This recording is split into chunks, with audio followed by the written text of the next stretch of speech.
Good morning students. आज का हमारा टॉपिक है dual nature of substance. Substance का dual nature.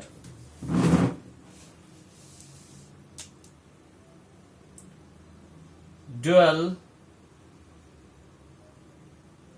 Nature of substance. Substance का ड्यूअल नेचर क्या है? तो देखिए, इसके लिए 1924 के अंदर जो दे ब्रोगली साइंटिस्ट थे, दे ब्रोगली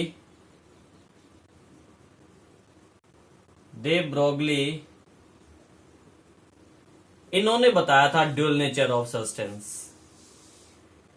ठीक है, इन्होंने कहा कि जो स्मॉल पार्टिकल्स हैं वो एक वेव की तरह भी बिहेव करते हैं।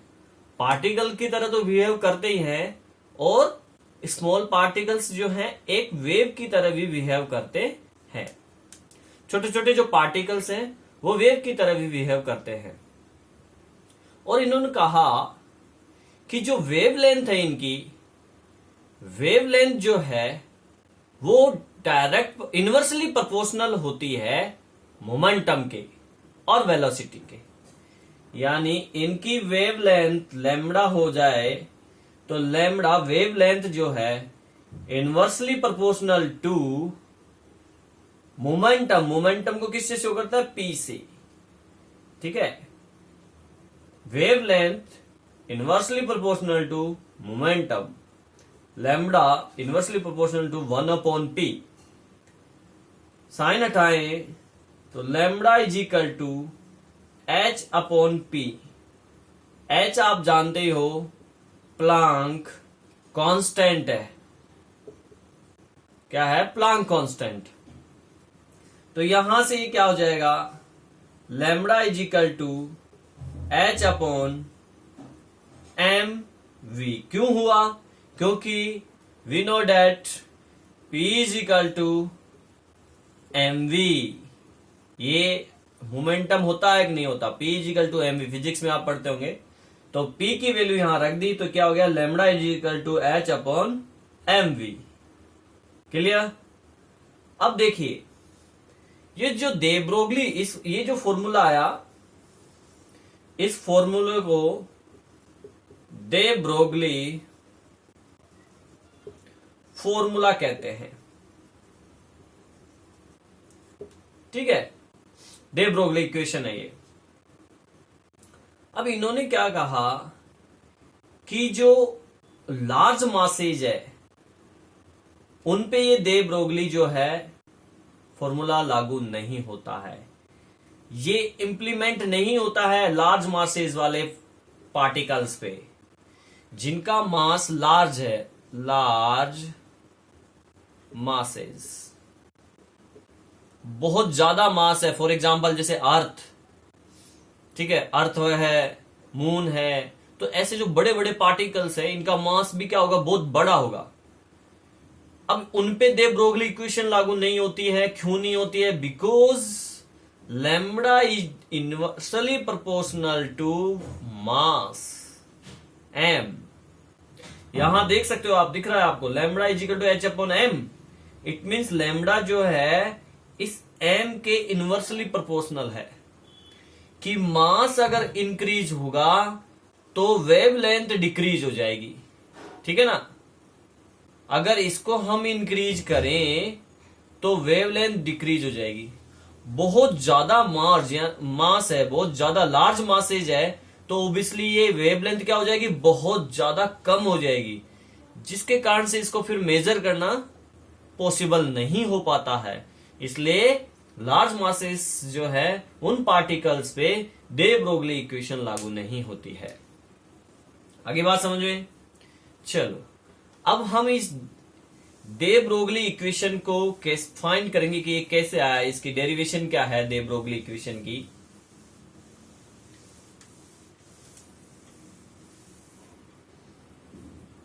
इसकी डेरिवेशन क्या है दे ब्रोगली इक्वेशन की? तो डेरिवेशन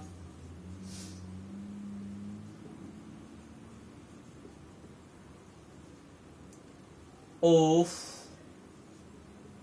de Broglie फॉर्मूला।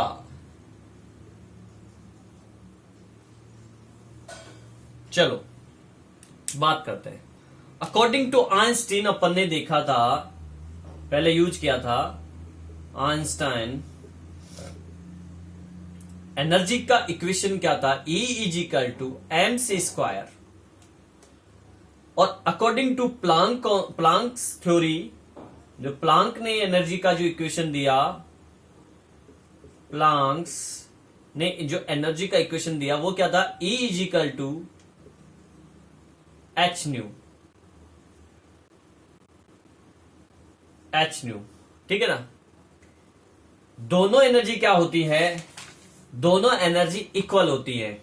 ठीक है, so that H nu equal to mc² कर सकते हैं।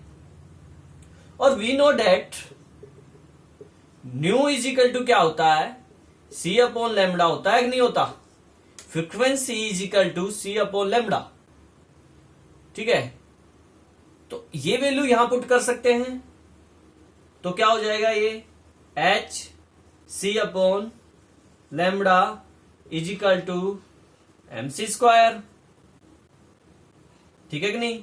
यहां mc² है, एक c से एक c चला जाएगा तो क्या बच गया, h/λ is equal to mc। ठीक है, यहां से अगर हम लैम्बडा वेवलेंथ निकालें, वेवलेंथ दे ब्रोगली में तो वेवलेंथ ही है ना, तो वेवलेंथ निकालेंगे, ये वेवलेंथ है। तो जब हमने इसको निकाला तो ये h इस तरफ चला गया, तो क्या हो गया, wavelength is equal to h/mc। ये इक्वेशन आई। अब हम पार्टिकल की बात कर रहे हैं, चूंकि ये c जो है ये तो फोटोन का वेलोसिटी है, और हम बात कर रहे हैं पार्टिकल की, तो इस c की जगह हम यूज करेंगे v। तब क्या हो जाएगा, lambda is equal to h/mv। और यही तो दे ब्रोगली इक्वेशन थी जो आई थी, थोड़ी देर पहले इसकी बात की थी अपन। Clear.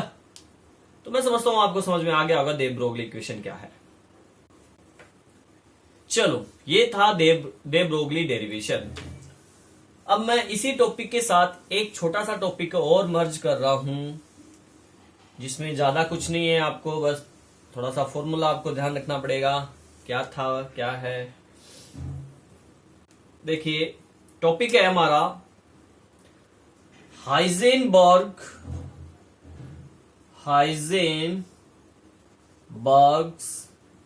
Uncertainty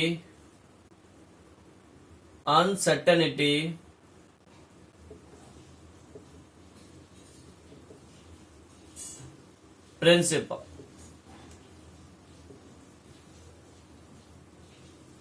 uncertainty principle Heisenberg का, इन्होंने ये प्रिंसिपल 1927 में दिया था।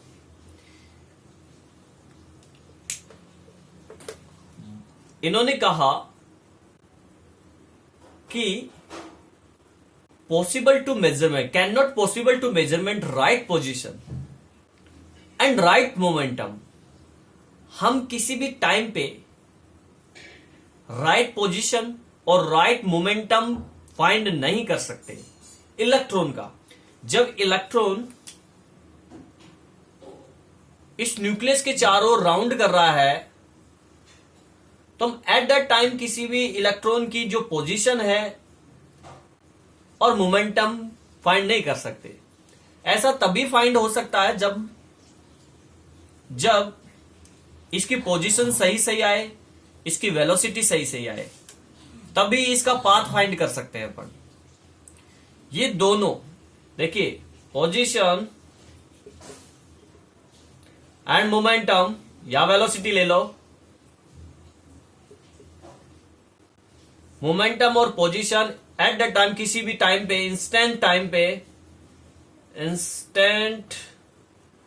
टाइम पे फाइंड नहीं की जा सकती। दोनों ट्रूली वैल्यू एकदम क्लियर 100% प्योर वैल्यू हम नहीं निकाल सकते।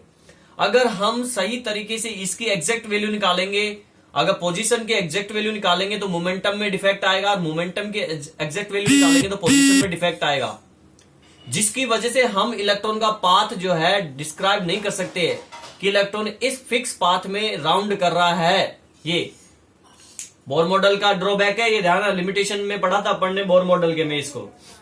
तो फिर इन्होंने एक फॉर्मूला दिया मैथमेटिकली, वो फॉर्मूला क्या था, वो था कि del x into del p लगभग थोड़ा सा ज्यादा है एच अपॉन 4 पाई के इक्वल,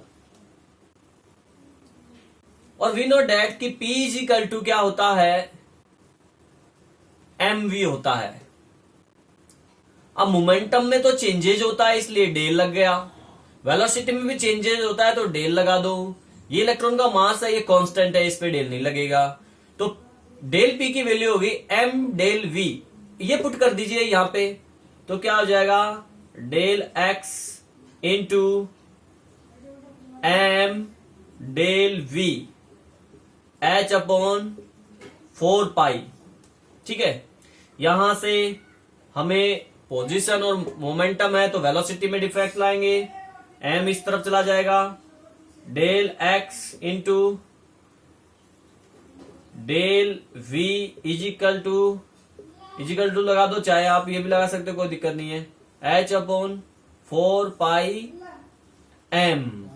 ठीक है, तो ये हाइजेनबर्ग फॉर्मूला है। ठीक है, यहां पे जो डेल x है, डेल जो x है, डेल x इजिकल टू क्या है, डेल x इजिकल टू है uncertainty in position of particles, और डेल p क्या है, चेंज इन मोमेंटम में चेंजेज है। इसी टाइप से डेल पी क्या हो जाएगा, del v equal to change in